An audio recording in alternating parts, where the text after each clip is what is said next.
Hello, my name is Marion Vannier. I am the chair of the Heritage Committee for the History Center for the Future of Nursing at the University of Minnesota.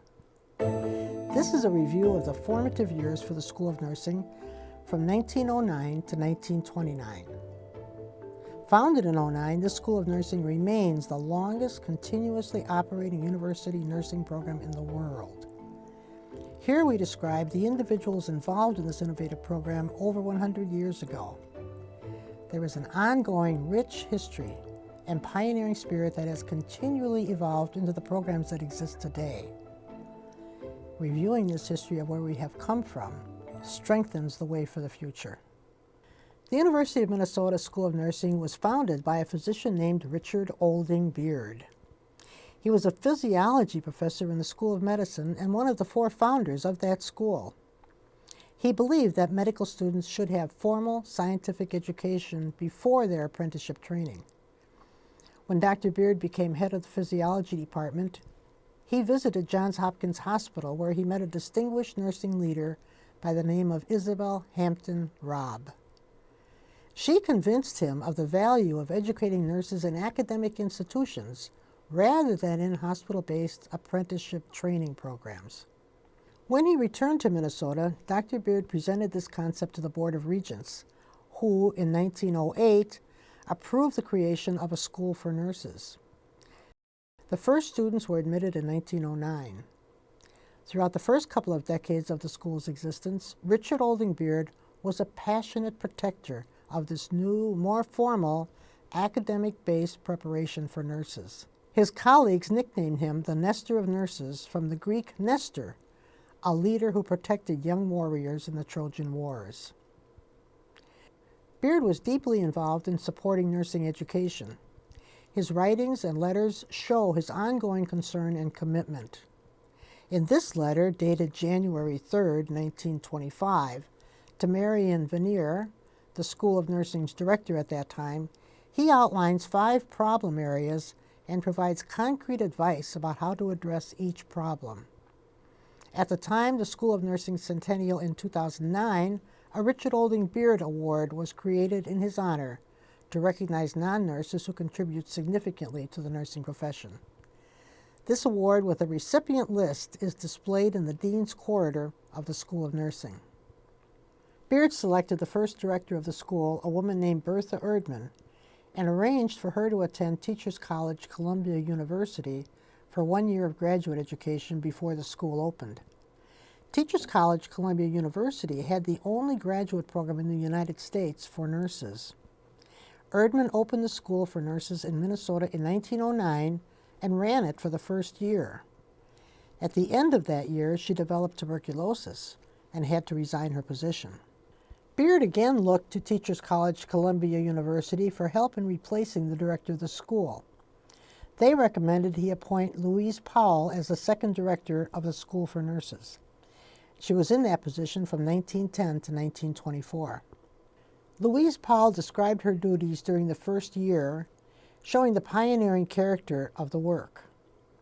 Not only was she the sole instructor teaching nursing practice classes, she was also responsible for managing the housekeeping duties, planning meals for the patients and staff, and shopping for food supplies by telephone. After Powell attended the lectures given by physicians to the students, she created and held quiz classes to test their knowledge. She began to make changes in the nursing and hospital routines that would add uniformity and to write out directions and steps to nursing procedures. Since student nurses staffed the wards and attended lectures after working many hours, Powell insisted there should be no evening lectures. This change caused loud protests from the staff doctors, who were the instructors, since it cut into their office hours. She insisted and negotiated what was best for the education of nurses.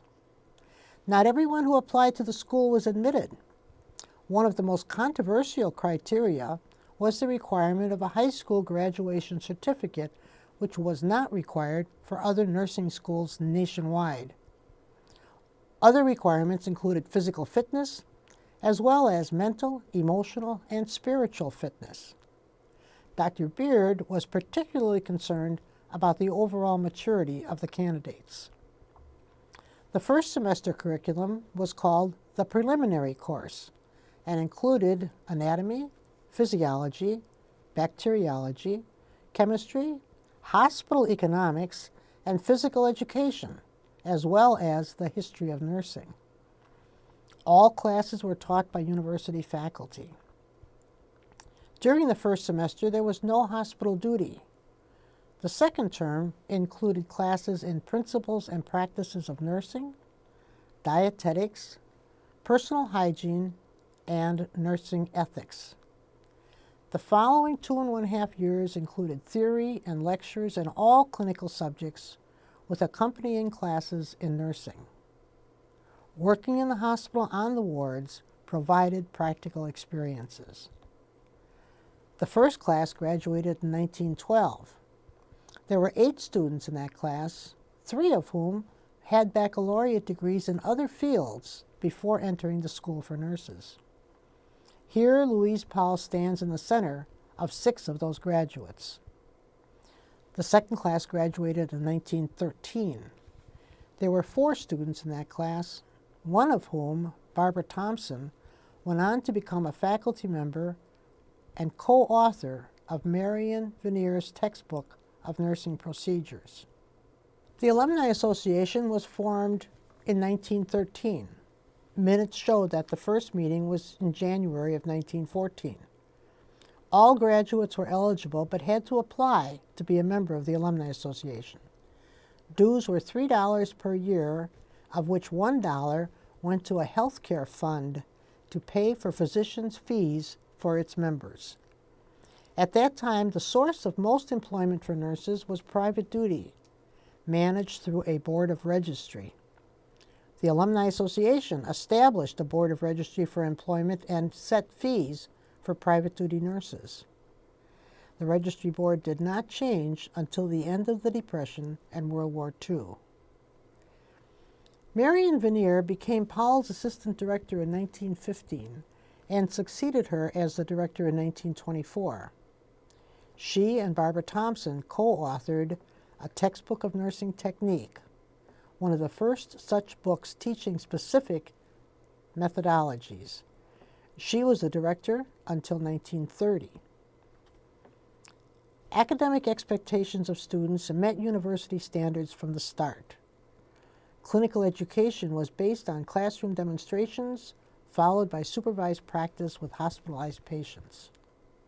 Hospital head nurses taught and supervised students on the wards. Student nurses provided direct nursing care and staffed the hospitals at this time. The university opened its first hospital in a 3-story former fraternity house on Washington Avenue in 1909. This building had room for 25 patients, a basic operating room, and delivery room. Patients were carried by stairway to and from the operating room on the 3rd floor.